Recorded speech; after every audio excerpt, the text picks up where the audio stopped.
Hello folks, coming up today, we're talking women's basketball, the potential TikTok ban, and the spring graduation.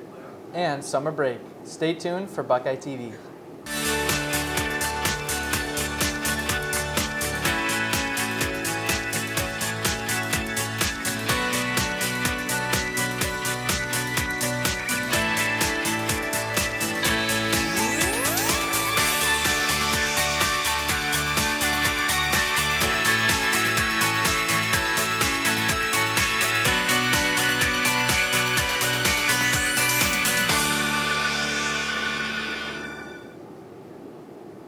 Hi everyone, I'm Matt Ratterman. And I'm Elizabeth Fannin. We're going to be covering a lot today here on Buckeye TV, including updates on basketball, Grad Fest, and festivals. March Madness was truly madness this year, from number 16 seeds beating number 1 seeds to crazy underdogs, making it further than anyone would ever expect. There were 3 first-time Final Four appearances, and Katie Stupak is in Houston, getting a front row seat to the action. 4 teams have turned into 2. I'm here in Houston getting the inside scoop on UConn versus San Diego State University. Do you think the NIL money and transfer portal is the reason that there are 3-time first Final Four appearances? No. No? No. Do you think that it's just normal that SDSU is like... I think it's good this year. Really? Yeah, I think it's good. It's surprising. Everybody thought all the big schools was going to be there, and now you got all these surprising schools. That would make March Madness fun. Okay, and you don't think it has anything to do with the transfer portal? No, I don't think so. Okay. Love the view. Thank you. All righty. There were many fun events that people of all ages could enjoy and a very lively atmosphere. I'm Katie Stupak, and you're watching Buckeye TV. The Ohio State women's basketball team has had a dominating season. With 2 key players recovered from injuries, the Buckeyes are ready for the rest of the NCAA tournament. Hi, I'm Christina DiFiore with Buckeye TV, and it's March, which means madness. On Saturday, March 25th, Ohio State women's basketball upset the number 2 seed UConn 73-61, which allowed them to advance to the Elite Eight for the first time since 1993.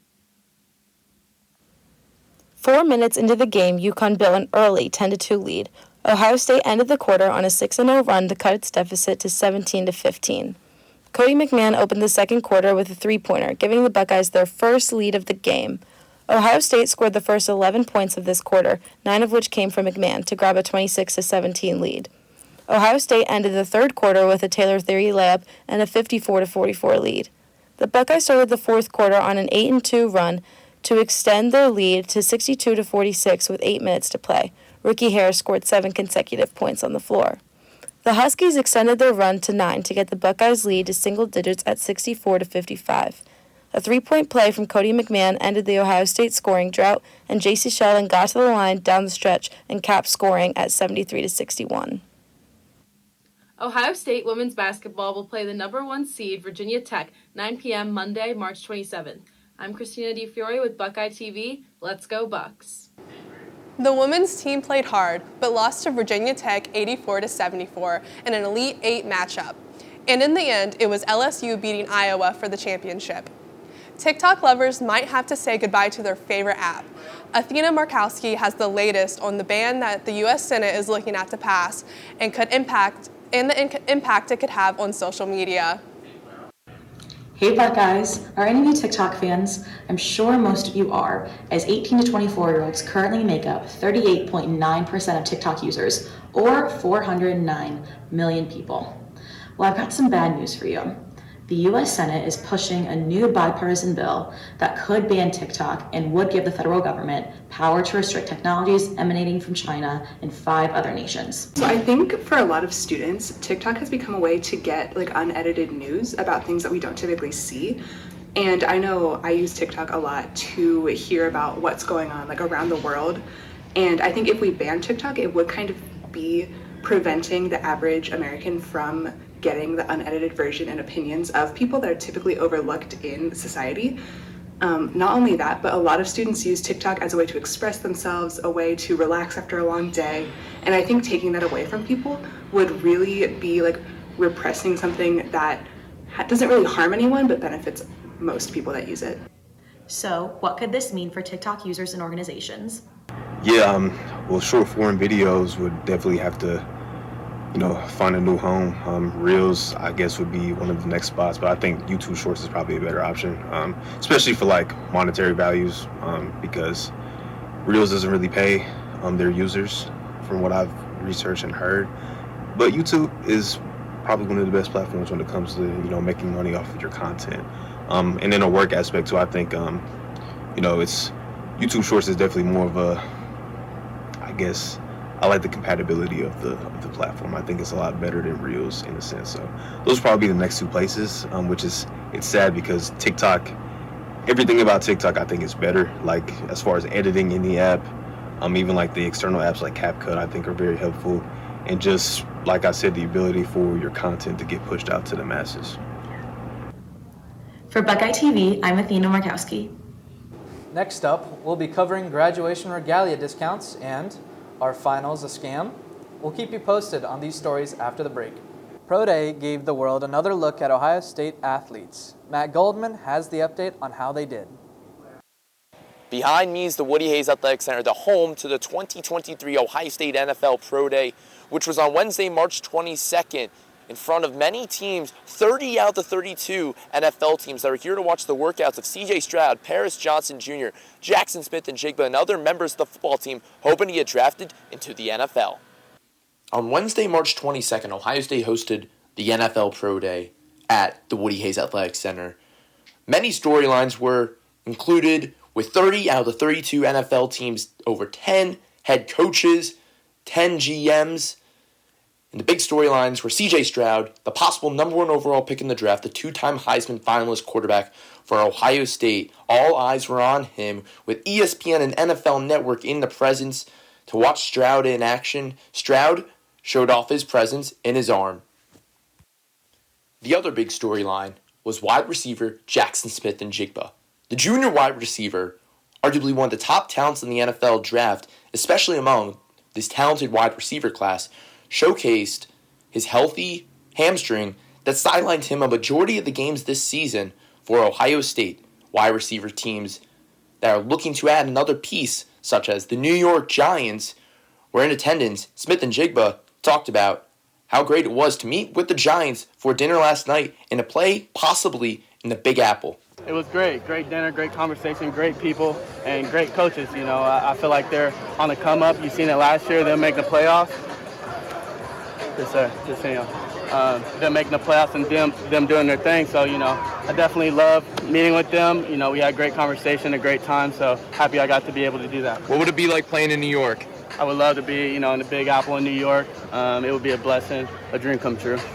The fate of where these players will go will take place on April 27th, 28th, and 29th for the NFL Draft in Kansas City. For Buckeye TV, I'm Matt Goldman. Now that we are in the month of April, that means that we only have 1 month of the semester left, which means that finals are on the way. With final exams just a few weeks away, we sent out Johnny to ask a few students their opinions on finals. Are finals a scam?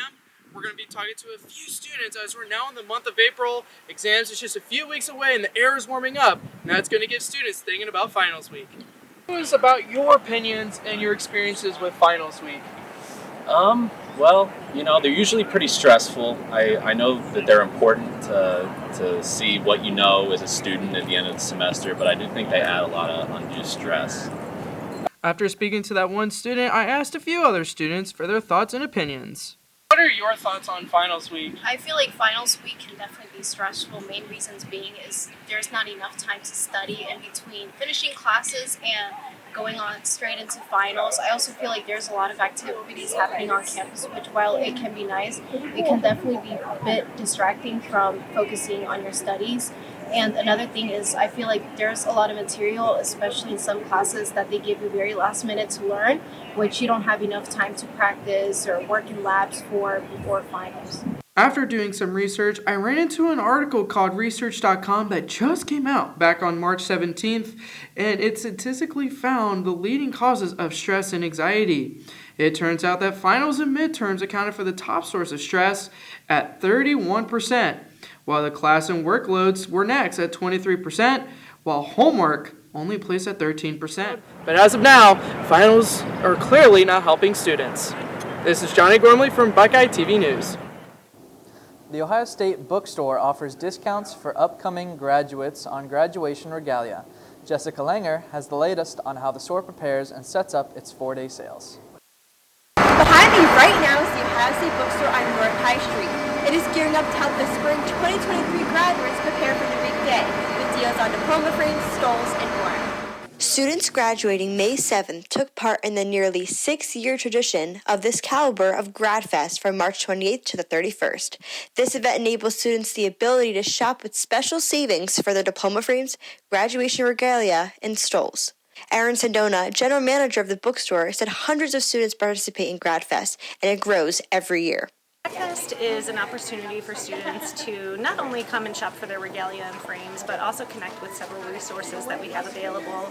You get that one-on-one FaceTime, not only with our vendors for your class ring and ordering announcements and your diploma frame, but also you can ask any of our staff any questions that you have about graduation and your regalia needs, and we're happy to support you. Only available in-store, the 4 packages, Scarlet, Gray, Black O, and Carmen, Ohio, each has a different percentage of savings based on the items included. Scarlet offers 10%, Gray and Black O 15%, and Carmen, Ohio 20%. Denise Tramposh, who advises students on diploma frames, said in-store the frames come as you see them, with the most popular being the Masterpiece frame that comes in the Gray pack. Well, first I just take them through the basic differences between all of them. Some of them are embossed and some of them have an actual medallion that's been bevel cut into the mat. And then it's basically choice of style. Annie Koloveski, manager of the training graduation departments of the bookstore, said it promotes GradFest on social media and by sending a flyer and an email blast to all students and families. Planning for the event starts about 3 to 4 months before to ensure students get the best experience. And for me, my favorite part is just being able to help people for this big day. Like, it's just so fun to celebrate. You know, during COVID, we had to, everybody was closed basically, but we were able to come in and behind the scenes, we were able to get people their caps and gowns because it meant so much to us to be able to help. So being able to talk to people, being able to celebrate this big accomplishment is what I get out of it. I'm Jessica Langer with BuckeyeTV. Ohio's new distracted driving law is now in effect. It makes it easier for officers to pull drivers for texting, checking social media, and more by no longer requiring another traffic infraction to make the stop. Ohio State's Ohio Activities Board, or OUAB, tries to bring the best activities and experience to Ohio State students. This past weekend, they had their Once Upon a Ball dance. To give you what happened at the event, Matt Ratterman has the story. I'm here at the Ohio Union, where the OUAB event, Once Upon a Ball, will be taking place tonight. This is the second time that this event has happened in Ohio State's history. Now, let's hear from some event coordinators that worked on Once Upon a Ball. Once Upon a Ball is like a formal gala type event where students get to dress up in formal attire if they choose to, and they get to come to the Union. And it's kind of a celebration for everybody. We started this last year because a lot of people didn't get a prom. It has a lot of aspects, including a dance floor and a DJ. This year we have a mocktail bar. We have live band karaoke, which we're really excited about. We have casino tables for people that like to gamble. And we also have photo booths for people to take photos. While Once Upon a Ball is not a set event, it does get voted on each and every year by the OUAB board. Event coordinator Sean Sullivan believes that it's special enough that it could become one of those events that happens every single year. I think this is something that is so unique, something that no one's ever seen before, so I really hope it stays an annual event. And I think just because of how unique it is, it probably will be the case to where OUAB does vote it through every year, because it's like, okay, like this is special. So that's my hope, but it's not guaranteed. Now, if you want to come to one of these dances, look ahead for future OUAB events. I'm Matt Ratterman, reporting from BuckeyeTV.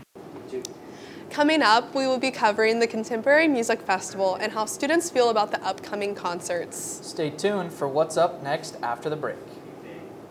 The concert scene has grown in Columbus recently, and Ohio State has found a way to share the growth with its student body through its free concerts. David Stein has the story. With outdoor concert season approaching quickly, big-name artists such as Morgan Wallen, Billy Joel, and Steve Lacy are coming to Columbus. Today, I'm talking to students to see their opinions about concerts in Columbus. Have you been to any concerts recently in Columbus? I went to the Lumineers concert at the beginning of this school year. That was probably the most recent one. No. Nah, I haven't. Are you planning on going to any soon? Nah, not really, but I would like to though. With the responses I got from students, one might think artists don't come to Columbus. However, over the past year, several popular artists like Kendrick Lamar, Justin Bieber, and Journey all have performed in Columbus. And luckily for Ohio State students, OUAB offers several free concerts a year for students to enjoy. Have you ever been to any of the free Ohio State concerts or anything like that? Yeah, I went to the Quinn 92 one my freshman year, and then the Cardi one, I think, also my freshman year, yeah. Yeah, so I went to the Big Time Rush concert. It was this semester, the spring semester. It was really fun. We got to see them for free, which was a lifelong dream. And everyone was having a really great time because they were my childhood band. So we all got to have fun and do that. The Cardi one was interesting. I think the performance was pretty mediocre, but it was just a fun time. He did 15 seconds of each song and then just kind of screamed into the mic the rest of the time and played some gunshot noises, but it was fun to go with my friends freshman year. This is David Stein reporting for BuckeyeTV News. Have you had a terrible experience with trying to get tickets to see your favorite artists? Well, you're not alone. Fans using Ticketmaster have become very frustrated with the monopoly of live events. Reporter Andres Ibarra has more. Hi, I'm Andres Ibarra with BuckeyeTV, and I'll be talking with folks about their experience with Ticketmaster. The Ticketmaster fiasco, I have dealt with them on several occasions, but the most recent times are just the worst experiences of all time, super anxiety-inducing, some of the worst experiences I've ever had. I'm just trying to get tickets to go see one of my favorite artists perform live for the first time, and there's the whole waiting line, the queue, trying to get a code, pre-sale and everything, and then just to get all that info and to get into their website and just have everything crash on you is really frustrating and just made for one of the most frustrating experiences ever trying to get concert tickets, because I've been to smaller shows with Ticketmaster before, and there's really not a problem, but I think they were well aware that there were issues before, and the monopoly they have on the market just really kind of ruins everything. Over the past couple months, I've gone to numerous shows and all bought through Ticketmaster, and they've all been really good experiences. I've had a lot of fun, and I've had really nothing but pleasurable experiences with Ticketmaster. Yeah, I think it is definitely something that needs looked at, and I don't know, the Senate or something. I know it was going up the Supreme Court and whatever, but it's definitely something that I find super frustrating. And even today, I was trying to get Noah Khan tickets, and the pre-sale, just the website crashing, trying to get in, it's just super frustrating. Not being able to get the tickets that I want. So I definitely think that's something that needs adjusted in the future, and Ticketmaster should be held responsible for the problems that they're causing in this industry. Last week, the Contemporary Music Festival took place here at Ohio State. The annual festival is open to the public and consists of live performances, master classes, and panel discussions. Madison Shower has more on the story. Hi, I'm Madison Shower here at the Timashev Music Hall, where the 2023 Contemporary Music Festival is taking place.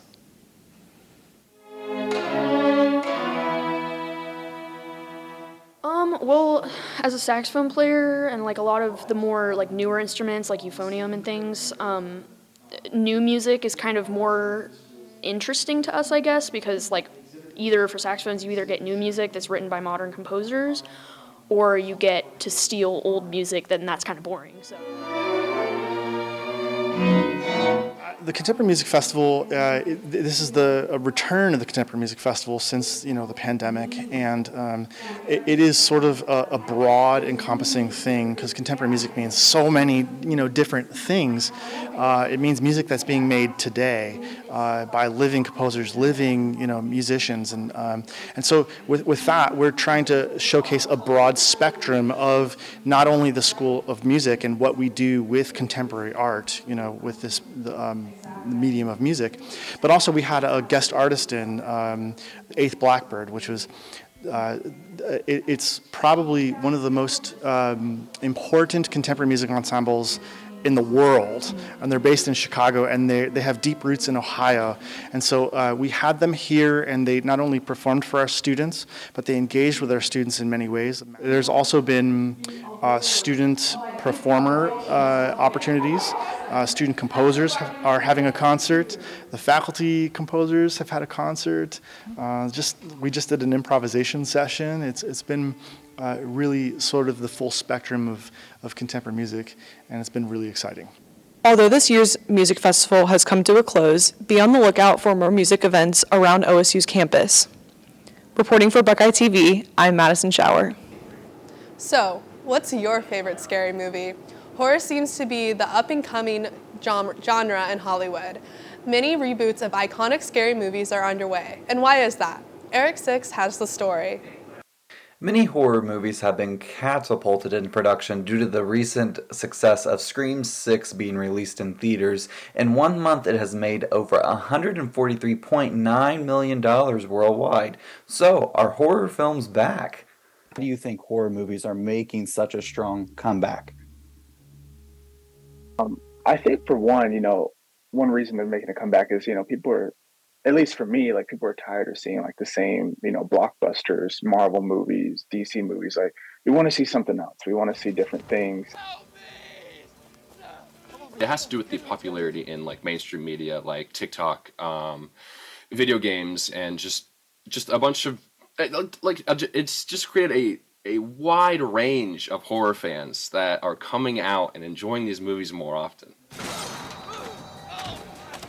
Executive producer Angelo Thomas says, "I find horror more entertaining than any other genre. It's usually fun and thrilling." The fans of the horror genre are definitely growing at exponential rates. My name is Eric Six, reporting from Buckeye TV. For our last segment, we have stories on the hidden gems on campus and plans you might not know you need for summer break. Keep up with Buckeye TV for these stories after the break. Ohio State's Columbus campus is over 1,700 acres in total. No matter how hard you try, there are certainly areas that most have yet to check out. Buckeye TV reporter Brendan Ebert went out to discover a hidden gem on the university grounds. Ohio State has a bunch of different options for both students and faculty to take advantage of across its campus. From recreational facilities to dining halls, there are plenty of different places to explore. However, there may be one sneaky option that certain students or faculty are not fully aware of. Students and faculty who want to utilize their creative talents may not know where to start. The digital unions could be the answer to that dilemma. The digital unions are basically spaces on campus that are available to everyone for getting technology into your hands. Those who want to investigate these spaces may not be sure where exactly to find them. So we have the prototyping studio, which is where we're at right now, and that's in Anderson Classroom Building. We have the recording studio, and that's in the basement of Denny Hall. And then we have two work studios, which are basically computer labs with some extra functionality, and those are in Stillman Hall and Haggerty Hall. As exciting of an opportunity that these spaces provide, are students aware that they even exist? I've been seeing the title around campus, but I actually don't have a clue what it is. I think maybe have some poster around campus, and I will check it out, QR code and stuff, and know more about it, and maybe I would take advantage of them. The 4 digital unions spread across Ohio State's main campus are sure to allow both students and faculty to take full advantage of their creative side. Reporting for Buckeye TV, Brandon Ebert. Summer break is right around the corner. You may be asking yourself, how should I be spending it? Buckeye TV reporter Elizabeth Fannin checked in with some Buckeyes on campus to see how they will be spending their summers. The weather's getting warmer on OSU's campus, and that means summer's almost here. What should your plans for the summer be?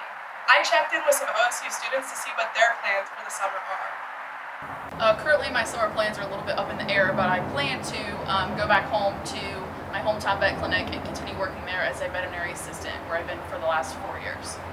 Some students may use the summer as a time to catch up on internships and work, while others will use the time to prioritize family and friends. Normally over the summer, I definitely spend a lot of time with my family, especially during the college semesters. I don't get to see them a whole lot. There's many ways to spend your summer as a college student, but ultimately the decision is up to you. Past 2 summers, I've spent some time interning with industry in my major field, but I think that's important, but also so is kind of experiencing some other things. It looks like everyone has different plans for the summer. For Buckeye TV, Elizabeth Fannin. Thanks for joining us today. I'm Matt Ratterman. And I'm Elizabeth Fannin. See you later, folks. Catch you later on Buckeye TV.